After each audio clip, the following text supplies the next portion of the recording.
एक तमाचा मुक्केबाजी का करतब जो प्रेमचंद अग्रवाल ने दिखाया था, वही दृश्य हूबहू दिल्ली तक पहुंचा। एक और तस्वीर सुरेंद्र सिंह नेगी की भी वायरल। इस तस्वीर को देख मोदी शाह नड्डा प्रेम कहेंगे, ये आपने क्या किया। मोदी शाह नड्डा उत्तराखंड के प्रेम से नाराज। सुरेंद्र की आवाज के पक्ष में कभी भी ले सकते हैं बड़ा फैसला। प्रेमचंद अग्रवाल ने जिस सुरेंद्र नेगी पर तमाचा जड़ा, उसी सुरेंद्र सिंह नेगी से जुड़ी एक तस्वीर वायरल है। उत्तराखंड की सरजमी पर हर कोई देख रहा है, जो भी देख रहा है उसकी जुबान पर बस बात इतनी है, अब तो ये तमाचा लगाना प्रेमचंद अग्रवाल पर ही भारी पड़ने वाला है। जो भी देख रहा है वो देखकर कह रहा है, कैबिनेट मंत्री प्रेमचंद अग्रवाल की ओर से सुरेंद्र सिंह नेगी को तमाचा जड़ना महंगा पड़ने वाला है। कुछ बड़ा फैसला आने वाला है। बीजेपी आलाकमान की ओर से बड़ा फैसला लिए जाने वाला है।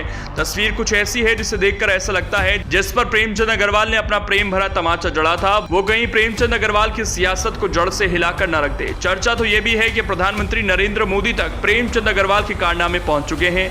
मोदी के प्रारंभिक एक्सप्रेशन जो प्रेमचंद अग्रवाल के लिए रहे, वो प्रेमचंद की सियासी सेहत के लिए अच्छे नहीं। प्रेमचंद अग्रवाल के सार्वजनिक स्टंट से पीएम मोदी खासे नाराज हैं। बीजेपी के चाणक्य अमित शाह तो और भी खफा हैं। प्रेमचंद अग्रवाल का पूरा रिपोर्ट कार्ड अपने पास देवभूमि से मंगवाया है। कहा जा रहा है गृह मंत्री अमित शाह और बीजेपी अध्यक्ष जेपी नड्डा तो इसे देखकर फैसला लेने वाले हैं। आखिर सुरेंद्र सिंह नेगी की वायरल उस तस्वीर में ऐसा क्या खास है जो प्रेमचंद अग्रवाल की राजनीति पर भारी पड़ सकता है, बताएंगे आपको। इस रिपोर्ट को आखिर तक जरूर देखिए।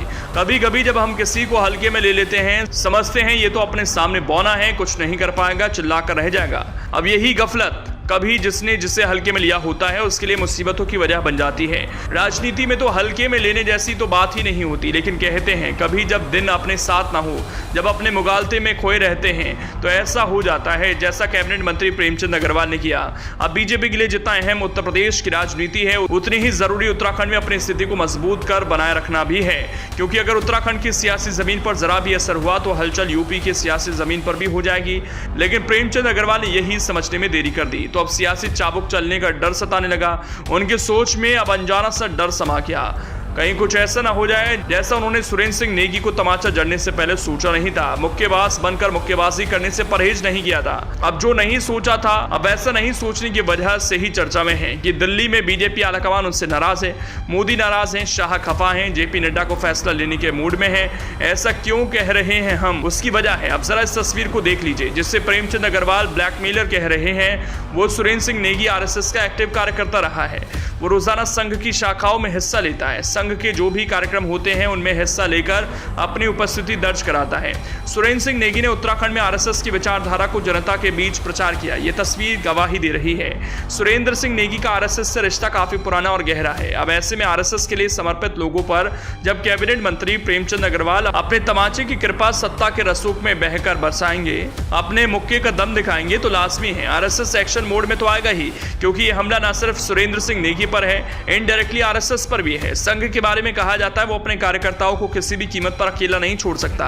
ऐसे में जब ये थप्पड़ कांड हुआ तो माना जा रहा है आरएसएस के आला अधिकारियों ने इसे देखा और इसके लिए प्रेमचंद अग्रवाल को जिम्मेदार माना। जाहिर सी बात है इस मामले में बीजेपी आलाकमान और आरएसएस के शीर्ष नेतृत्व की बात हुई होगी, कुछ तो फैसला यही होगा।